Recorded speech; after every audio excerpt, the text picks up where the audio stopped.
ಸ್ವಲ್ಪ ಎಲ್ಲರೂ ಚೆನ್ನಾಗಿದ್ದೀರಾ ಅಂತ ಅರೌಂಡ್ ಆಫ್ಟರ್ನೂನಿಂದ ವಿಡಿಯೋನ ಸ್ಟಾರ್ಟ್ ಮಾಡ್ತಾ ಇದ್ದೀನಿ. ಎಲ್ಲಿಗೆ ಹೋಗ್ತಾ ಇದ್ದೀವಿ ಲಿಶಾ ಈಗ?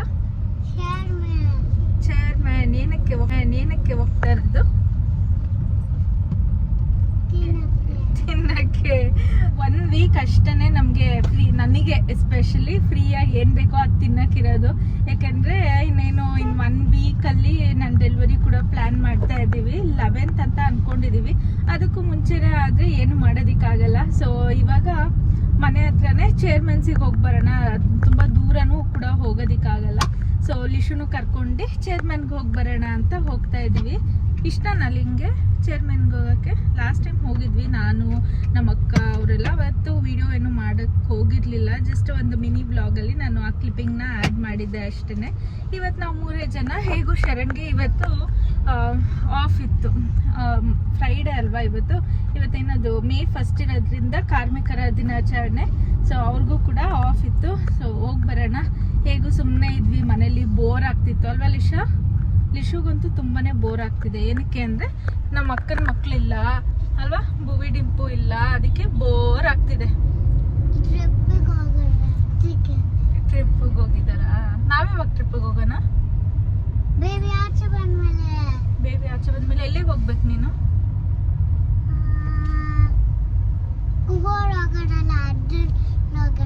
ಮಾಲ್ಡೀವ್ಸ್ಗ? ಸರಿ, ಮಾಲ್ಡೀವ್ಸ್ಗೆ ಹೋಗ್ಬೇಕಂತೆ. ಇನ್ನು ಲಿಶು ಅಲ್ಲೇನಾಯ್ತು ಅಂತ ಕೇಳ್ತಾ ಇದ್ರೆ, ಆಕ್ಚುಲಿ ಅದೇನು ಉಳ್ಕಲ್ಲಾಗಿ ಅಥವಾ ಕ್ಯಾವಿಟಿ ಆಗಿ ಬಿದ್ದಿರೋದಲ್ಲ, ಅವಳಿಗೆ ಕೆಳಗೆ 2 ಅಲ್ಲೂ ಕೂಡ ಆಲ್ರೆಡಿ ಬಿದ್ದು ಹುಟ್ಟಿದೆ. ಬೇಗನೆ ಬಿದ್ದಿದೆ ಅವಳಿಗೆ. ನಾವು ಹಾಗೆ ಗೂಗಲಲ್ಲೆಲ್ಲ ನೋಡಿದಾಗ 4 ಇಂದ 5 ಇಯರ್ಸ್ಗೂ ಒಬ್ಬೊಬ್ರಿಗೆ ಬೀಳುತ್ತೆ ಅಲ್ಲು ಅಂತಾನು ಇತ್ತು. ಸೊ ಅವಾಗ ನನಗನ್ಸಿತ್ತು ಬೇಗನೆ ಬಿದ್ದೋಯ್ತಲ್ಲ, ಯಾಕಂದ್ರೆ ಯೂಶಲಿ 7 to 8 ಇಯರ್ಸ್ ಹಂಗೇನೋ ಬೀಳುತ್ತೆ. ಬಟ್ ಇವಳಿಗೆ ಬೇಗನೆ ಬಿದ್ದು ಹುಟ್ಟಿದೆ. ಕೆಳಗೆ 2 ಅಲ್ಲಿ ಆಲ್ರೆಡಿ ಹುಟ್ಟಿದೆ, ಇನ್ನ ಮೇಲ್ 1 ಬಿದ್ದಿದೆ, ಇದೊಂದು ಅಳ್ಳಾಡ್ತಾ ಇದೆ. ಇದು ಯಾವಾಗ ಬೀಳುತ್ತೋ ಗೊತ್ತಿಲ್ಲ.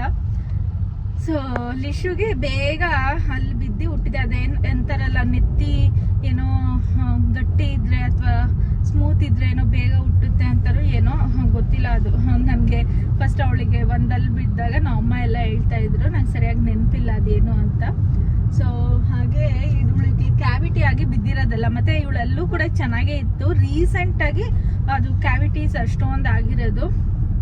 ಅದೇನಾಗುತ್ತೆ ಅಂದ್ರೆ, ನಾವ್ ಇವಾಗ ಬ್ರೆಸ್ಟ್ ಫೀಡ್ ಮಾಡ್ತಿರ್ತೀವಿ ಅಲ್ವಾ, ಅವಾಗ ಹಾಲ್ನ 1 ಇಯರ್ ಮೇಲೆ ಕೊಟ್ಟಾಗ ಏನಾಗುತ್ತೆ ಅಂದ್ರೆ, ಅವರು ಬಾಯಲ್ಲೇ ಇಟ್ಕೊಂಡಿರ್ತಾರಲ್ಲ, ಅವಾಗೂ ಕೂಡ ಕ್ಯಾವಿಟಿ ಆಗೋ ಚಾನ್ಸಸ್ ಇರುತ್ತೆ. ಸೊ ಆದಷ್ಟು 1 ಇಯರ್ ಆದ್ಮೇಲೆ ಅವಾಯ್ಡ್ ಮಾಡ್ಬೇಕು ಅಂತಾರೆ. ಬಟ್ ಸ್ವಲ್ಪ ಜನ 2 ಇಯರ್ಸ್ ವರ್ಗೂ ಫೀಡ್ ಮಾಡ್ತಾರೆ. ನಾನು ಕೂಡ ಲಿಶುಗೆ 1.3 ಇಯರ್ಸ್ ವರ್ಗೂ ಫೀಡ್ ಮಾಡಿದ್ದೆ.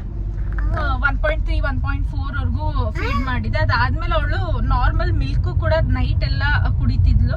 ಮೋಸ್ಟ್ ಪ್ರಾಬಬ್ಲಿ ಅದರಿಂದನೂ ಕೂಡ ಕ್ಯಾವಿಟಿ ಆಗಿರ್ಬೋದು. ಮತ್ತೆ ಇವಾಗ ಚಾಕ್ಲೇಟ್ಸು ಕೂಡ ಜಾಸ್ತಿ ಆಗಿದೆ ರಜಕ್ಕೆ ಅಲ್ವಾ, ಅದರಿಂದನೂ ಕೂಡ 2 ಕಿಟ್ ಕ್ಯಾಟ್ ತಗೊಂಡು ತಿಂದಿರೋದು. ಅದ್ರಂತನೂ ಕ್ಯಾವಿಟಿ ಆಗಿರ್ಬೋದು. ಬಟ್ ಏನಂದ್ರೆ ಮೇನ್ ರೀಸನ್ ಅಂದ್ರೆ ನಾವೇನ್ ಬ್ರೆಸ್ಟ್ ಮಿಲ್ಕ್ ಕೊಡ್ತೀವಿ ಅದರಿಂದನೂ ಕೂಡ ಕ್ಯಾವಿಟಿ ಫಾರ್ಮ್ ಆಗುತ್ತೆ. ಮತ್ತೆ ಹೆರಿಡಿಟಿ ಆಯ್ತಾ, ನನ್ನ ಹಲ್ಲು ಕೂಡ ಅದೇ ತರನೇ ಇತ್ತು. ಇನ್ಫ್ಯಾಕ್ಟ್ ನಮ್ಮ ಅಕ್ಕನ ಮಗಳದು ಅದೇ ತರನೇ. ಸೊ ಅದೇನು ಮಾಡೋದಕ್ಕಾಗಲ್ಲ, ಹೆರಿಡಿಟಿಯಲ್ಲೂ ಕೂಡ ಆ ಥರ ಆಗ್ಬೋದು. ಸೊ ಇದಿಷ್ಟೇ. ಇವಾಗ ನಾವು ಚೇರ್ಮನ್ಸಿಗೆ ಹೋಗ್ತಾ ಇದೀವಿ. ಇಲ್ಲೇ ಬಾಣಾವರದಲ್ಲಿರುವಂತ ಚೇರ್ಮನ್ಸಿಗೆ ಹೋಗ್ತಾ ಇರೋದು. ಅದೇನಂದ್ರೆ ಬಾಲಿ ಸ್ಟೈಲಲ್ಲಿದೆ. ಇನ್ಫ್ಯಾಕ್ಟ್ ನಾನು ನನ್ನ ಯಾವುದೋ ಒಂದು ಹಳೇ ವಿಡಿಯೋದಲ್ಲೂ ಕೂಡ ಶೇರ್ ಮಾಡಿದ್ದೀನಿ, ಬಾಲಿ ಸ್ಟೈಲಲ್ಲಿರೋ ಅಂಥ ರೆಸ್ಟೋರೆಂಟ್ ಅಂತ. ಸೊ ಆದರೆ ಅಲ್ಲಿ ವಿಡಿಯೋನ ಕಂಟಿನ್ಯೂ ಮಾಡ್ತೀನಿ, ತೋರಿಸ್ತೀನಿ ಯಾವ ರೀತಿ ಇದೆ ಅಂತ. ನಾವು ಲಾಸ್ಟ್ ಟೈಮ್ ಹೋಗಿದ್ದಾಗ ನೈಟ್ ಹೋಗಿದ್ವಿ, ಅಷ್ಟಾಗಿ ವಿಡಿಯೋ ಕೂಡ ತೊಗೊಳೋದಕ್ಕೆ ಆಗಿರಲಿಲ್ಲ. ಇವಾಗ ಅರೌಂಡ್ 3:45 ಆಗಿದೆ. ಈಗ ಹೋದಾಗ ಚೆನ್ನಾಗಿರುತ್ತೆ ಅಂದ್ಕೊತೀನಿ. ಬಟ್ ಬಿಸಿಲಿದೆ, ವಿಪರೀತ ಬಿಸಿಲು. ಯಪ್ಪ, ನಂಗಂತೂ ಈ ಸಮ್ಮರ್ ಅದು ಹೆಂಗೆ ಬೇಗ ಮುಗಿಯುತ್ತೋ ಅಂತ ಕಾಯ್ತಾ ಇದ್ದೀನಿ. ಇನ್ನು ಅದ್ರ ನೆಕ್ಸ್ಟ್ ವೀಕ್ ಅಂತೂ ಡೆಲಿವರಿ ಆದಮೇಲೆ ಈ ಸ್ವೆಟರ್ ಎಲ್ಲ ಹಾಕೊಂಡ್ರೆ ಅಷ್ಟೇ. ನಾನು ಅದನ್ನೇ ಹೇಳ್ತಾ ಇದ್ದೆ, ಈ ಸ್ವೆಟರು ಮತ್ತೆ ಫ್ಯಾನ್ ಹಾಕೊಂಬೇಡ ಅಂತ ಮಾತ್ರ ಹೇಳ್ಬೇಡ ನನಗೆ ಅಂತ ನಾವು ಅಮ್ಮಂಗೆ. ಆಮೇಲೆ ನೀನೇ ಅನುಭವಿಸ್ತೀಯ ಅಂತ ಹೇಳ್ತಾ ಇದ್ರು. ಬಟ್ ಸ್ಟಿಲ್ ಆದಷ್ಟು ಕಂಟ್ರೋಲ್ ಮಾಡೋಣ ಅಂತ ಇದ್ದೀನಿ. ಫ್ಯಾನೇ ಆಗಿರಲಿ ಅಥವಾ ಅವ್ರು ಹೇಳೋದೆಲ್ಲ ಒಂಚೂರು ಫಾಲೋ ಮಾಡೋಣ ಅಂತ ಇದ್ದೀನಿ. ಬಿಕಾಸ್ ಇವಾಗ ಫಾಲೋ ಮಾಡಿದ್ರೆ ನನ್ನ ಫ್ಯೂಚರ್ಗೆ ನನಗೆ ಹೆಲ್ಪ್ ಆಗುತ್ತೆ. ಇವಾಗ ನಾನು ನೆಗ್ಲೆಕ್ಟ್ ಮಾಡಿದರೆ ಫ್ಯೂಚರಲ್ಲಿ ನಾನೇ ಅನುಭವಿಸ್ಬೇಕು. ಸೊ ಹಾಗಾಗಿ ಆದಷ್ಟು ಫಾಲೋ ಮಾಡೋಣ, ನೀಟಾಗಿ ಬಾಣಿತನ ಮಾಡಿಸ್ಕೊಳೋಣ ಅಂತಲೂ ಕೂಡ ಅಂದ್ಕೊಂಡಿದ್ದೀನಿ. ಸೊ ಇದಿಷ್ಟೇ ಈಗಿನ ಅಪ್ಡೇಟ್. ಮತ್ತೆ ಅಲ್ಲೋಗಿ ವಿಡಿಯೋನ ಕಂಟಿನ್ಯೂ ಮಾಡ್ತೀನಿ. ಇನ್ನು ಲಿಶುಗೆ ಈ ಸಮ್ಮರಲ್ಲಿ ನಾನು ಯಾವುದೆಲ್ಲ ಪ್ರಾಡಕ್ಟ್ಸ್ನ ಯೂಸ್ ಮಾಡ್ತಾ ಇದ್ದೀನಿ ಆ್ಯಸ್ ಆಫ್ ನೌ ಅಂತ ಶೇರ್ ಮಾಡ್ತಾ ಇದ್ದೀನಿ. ಫಸ್ಟ್ ಬಂದು ಬಾಡಿ ಲೋಷನ್ ಏನು ಯೂಸ್ ಮಾಡ್ತಾ ಇಲ್ಲ, ನಾನು ಸನ್ಸ್ಕ್ರೀನ್ ಲೋಷನ್ನೇ ಯೂಸ್ ಮಾಡ್ತಾ ಇದ್ದೀನಿ ಈಗ. ಯಾಕೆಂದರೆ ವಿಪರೀತ ಬಿಸಿಲಿರುತ್ತೆ ಅಲ್ವಾ, ಇವಳು ಕೂಡ ಈಚೆ ಹೋಗ್ತಾ ಇರ್ತಾಳೆ ಆಟ ಆಡೋದಕ್ಕೆ. ಸೊ ಹಾಗಾಗಿ ಈ ಲೋಷನ್ನ ಯೂಸ್ ಮಾಡ್ತಾ ಇದ್ದೀನಿ. ಇದೊಂದು ಸ್ವಲ್ಪ ತಿಕ್ ಕನ್ಸಿಸ್ಟೆನ್ಸಿಯಲ್ಲಿರುತ್ತೆ. ಸ್ವಲ್ಪ ಲೋಷನ್ನ ತೊಗೊಂಡು ಓವರ್ ಆಲ್ ಬಾಡಿಗೆ ಸ್ಪ್ರೆಡ್ ಮಾಡಿದ್ರೆ ಆಯಿತು. ಇನ್ನು ಪೌಡರ್ ಅಂತ ಬಂದಾಗ ನಾನು ಲಿಶುಗೆ ಪೌಡರ್ನ ಪ್ರಿಫರೇ ಮಾಡಲ್ಲ. ಬಟ್ ಈಗ ಏನಾಗುತ್ತೆ ಅಂದರೆ ಸೆಕೆಗೆ ಸೆಲಿಯುತ್ತೆ ಅಲ್ವಾ ಮಕ್ಕಳಿಗೆ. ಸೊ ಹಾಗಾಗಿ ಇರಿಟೇಷನ್ ಆಗಬಾರ್ದು ಅಂತ ನಾನು ಪೌಡರ್ನ ಯೂಸ್ ಮಾಡ್ತೀನಿ.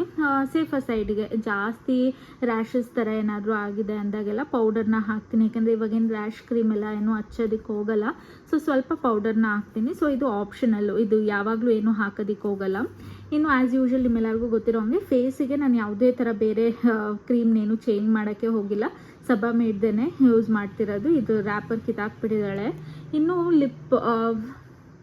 ಈಗ ನೀಟಾಗಿ ನೀರು ಕುಡಿಲಿಲ್ಲ ಅಂದರೆ ಈ ಸಮ್ಮರಲ್ಲಿ ಡಿಹೈಡ್ರೇಟ್ ಆಗಿ ಲಿಪ್ಸು ಕೂಡ ಡ್ರೈ ಆಗುತ್ತೆ, ಕ್ರ್ಯಾಕಿ ಆಗುತ್ತೆ. ಸೊ ಹಾಗಾಗಿ ನಾನು ಈ ಸಬಾಮೇಡ್ ಲಿಪ್ ಬಾಮ್ನ ಯೂಸ್ ಮಾಡ್ತೀನಿ ಅವಳಿಗೆ. ಇನ್ನು ಇದು ಬಂದು ಅವಳ ಮೇಕಪ್ ಕಿಟ್ ಅಂತಲೇ ಹೇಳ್ಬೋದು. ಇದರಲ್ಲೇ ಐ ಶ್ಯಾಡೋ, ಆಮೇಲೆ ಲಿಪ್ಸ್ಟಿಕ್ ಎಲ್ಲವುದು ಕೂಡ ಇದರಲ್ಲೇ ಇದೆ. ಸೊ ಇದೊಂದು ಯೂಸ್ ಮಾಡ್ತೀವಿ ಎಲ್ಲಾದರೂ ಈಚೆ ಏನಾದರೂ ಅಂದಾಗ. ನೋಡ್ಬೋದು ಇದರಲ್ಲೇ ಎಲ್ಲವುದು ಇದೆ, ಲಿಪ್ಸ್ಟಿಕ್ಕೇ ಆಗಿರಲಿ, ಐ ಶ್ಯಾಡೋನೇ ಆಗಿರಲಿ. ಸೊ ಇದೊಂದು ಯೂಸ್ ಮಾಡ್ತೀನಿ. ಇದು ಅಷ್ಟೇ, ನಾನು ಏನಾದರೂ ಒಕೇಶನ್ ಇದ್ದಾಗ ಅಷ್ಟೇ ಇದನ್ನು ಯೂಸ್ ಮಾಡೋದು. ಇದರದ್ದು ಇನ್ನೊಂದು ಲಿಪ್ಸ್ಟಿಕ್ಕು ಕೂಡ ಇದೆ. ಲಿಪ್ಸ್ಟಿಕ್ ಆಗಿ ಲಿಪ್ ಬಾಮು, ಲಿಪ್ ಗ್ಲಾಸ್ ಥರ.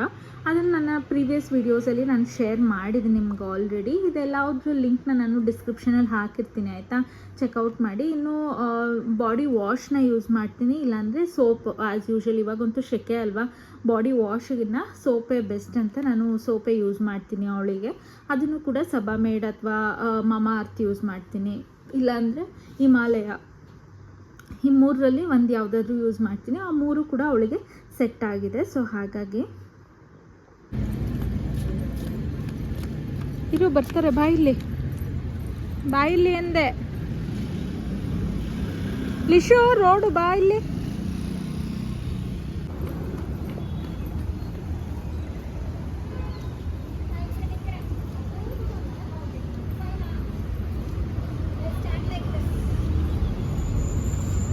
Lisha, wait.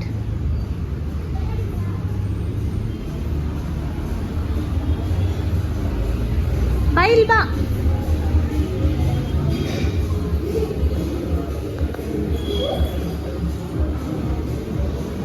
ಇಲ್ಲಿ ನೋಡಿ, ಇಲ್ಲಿ.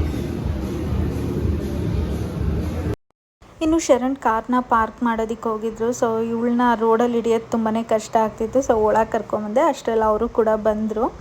ಹಾಗೆ ಇನ್ನು ಡೆಲಿವರಿ ಎಲ್ಲ ಆಗಿಬಿಟ್ರೆ ಇದೆಲ್ಲ ಹೋಗೋದಕ್ಕೂ ಆಗೋಲ್ಲ, ನಮ್ಮ ಮನೇಲಿ ಕಳಿಸೋದು ಇಲ್ಲ, ಮತ್ತು ಇಲ್ಲೆಲ್ಲ ಹೋಗಿ ತಿನ್ನೋದಕ್ಕೂ ಆಗೋಲ್ಲ. ನಂಗೆ ಇಲ್ಲಿ ಏನು ಇಷ್ಟ ಆಗುತ್ತೆ ಅಂದರೆ ಚೀಸ್ ಬಾಲ್ಸು ಮತ್ತು ಕ್ರಿಸ್ಪಿ ಕಾರ್ನ್ ಅಂತೂ ತುಂಬಾ ಚೆನ್ನಾಗಿರುತ್ತೆ. ನಾನು ಎಷ್ಟೊಂದು ಕಡೆ ತಿಂದಿದ್ದೀನಿ, ಬಟ್ ಇಲ್ಲಿರೋ ಅಂಥ ಕ್ರಿಸ್ಪಿ ಕಾರ್ನ್ ಟೇಸ್ಟು ಬೇರೆ ಎಲ್ಲೂ ಇಲ್ಲ. ಹಾಗೆ ಚೀಸ್ ಬಾಲ್ಸು ಕೂಡ ಚೆನ್ನಾಗಿರುತ್ತೆ. ಇನ್ನೆಲ್ಲ ಏನೂ ಅಷ್ಟಾಗಿ ತೊಗೊಂಡು ತಿಂದ್ವಿ ಅಂತ ಏನೂ ಇಲ್ಲ, ಯಾಕಂದರೆ ನಾವಿಬ್ಬರೇ ಹೋಗಿದ್ರಿಂದ ವೇಸ್ಟ್ ಆಗಿಬಿಡುತ್ತೆ ಒಂದಷ್ಟು ತೊಗೊಂಡ್ರೆ. ಲಿಶುಗೆ ಲಾಸ್ಟ್ ಟೈಮು ಬಿರಿಯಾನಿ ಇಷ್ಟ ಆಗಿತ್ತು. ಸೊ ಅವಳು ಬಿರಿಯಾನಿ ತಿಂತಾಳೆ ಅಂದ್ಬಿಟ್ಟು ಒಂದು ಬಿರಿಯಾನಿ ಮತ್ತು ಅವಳೇನೋ ಒಂದು ಜ್ಯೂಸ್ ಥರ ಏನೋ ತೊಗೊಂಡಿದ್ಲು, ಮೊಜಿಟೋನೋ ಏನೋ. ನಾವಿಬ್ಬರು ಏನೂ ಅಷ್ಟಾಗಿ ತೊಗೊಂಡ್ಲಿಲ್ಲ. ಕಾಫಿ ಕೇಳಿದ್ವಿ, ಕಾಫಿ ಹಾಟ್ ಬಿವರೇಜಸ್ ಯಾವುದೂ ಇರಲಿಲ್ಲ. ಅರೌಂಡ್ ಈವ್ನಿಂಗು ಕೂಡ ಹೋಗಿದ್ದರಿಂದ ಲೈಟಾಗೆ ಊಟ ಮಾಡ್ಕೊಂಡು ಬಂದ್ವಿ. ಇನ್ನು ಲಿಶು ಐಸ್ ಕ್ರೀಮ್ ಬೇಕು ಅಂತಿದ್ಲು, ಬಟ್ ಐಸ್ ಕ್ರೀಮ್ ಏನೂ ತೊಗೊಳೋದಕ್ಕೆ ಹೋಗಲಿಲ್ಲ, ಯಾಕಂದರೆ 2 ಸ್ಕೂಪ್ ಕೊಡ್ತಾರೆ, ಸುಮ್ಮನೆ ವೇಸ್ಟ್ ಆಗುತ್ತೆ ಅಂದ್ಬಿಟ್ಟು ಜಸ್ಟ್ ಒಂದು ಸಿಸ್ಲರ್ ಬ್ರೌನಿ ತೊಗೊಂಡ್ವಿ. ನನಗೆ ಡೆಲಿವರಿ ಎಲ್ಲ ಆಗಿಬಿಟ್ರೆ ಸಿಸ್ಲರ್ ಬ್ರೌನಿ ಎಲ್ಲ ತಿನ್ನೋದಕ್ಕೆ ಬಿಡಲ್ಲ ಅಲ್ವಾ. ಸೊ ಲಾಸ್ಟ್ ಅಂದ್ಬಿಟ್ಟು ಬ್ರೌನಿ ತೊಗೊಂಡ್ವಿ. ಇಲ್ಲೊಂದು ಚಿಲ್ಲಿ ಕೊಟ್ಟಿದ್ರು, ಜಸ್ಟ್ ಹಾಗೆ ಫನ್ನಿಗೆ ಪೋಸ್ ಮಾಡ್ತಿದ್ದಾರೆ ಅಪ್ಪ ಮಗಳು ಅಷ್ಟೇ. ಇನ್ನು ಲಿಶುಗೆ ಚೀಸ್ ಬಾಲ್ಸ್ ಇಷ್ಟ ಆಯಿತು. ಅವಳು ಚೀಸ್ ಬಾಲ್ಸು ಮತ್ತು ಬಿರಿಯಾನಿ ತಿಂದಳು. ಕ್ರಿಸ್ಪಿ ಕಾರ್ನ್ ಸ್ವಲ್ಪ ಖಾರ ಆಯಿತು, ಸೊ ಹಾಗಾಗಿ ಅವಳೇನು ಅದನ್ನು ತಿನ್ನಲಿಲ್ಲ. ಸೊ ಇದಾಗಿತ್ತು ಒಂದು ಪುಟಾಣಿ ವ್ಲಾಗ್. ಹೋಪ್ ನಿಮಗೆ ಇಷ್ಟ ಆಗಿದೆ ಅಂದ್ಕೊತೀನಿ. Thank you for watching. Bye.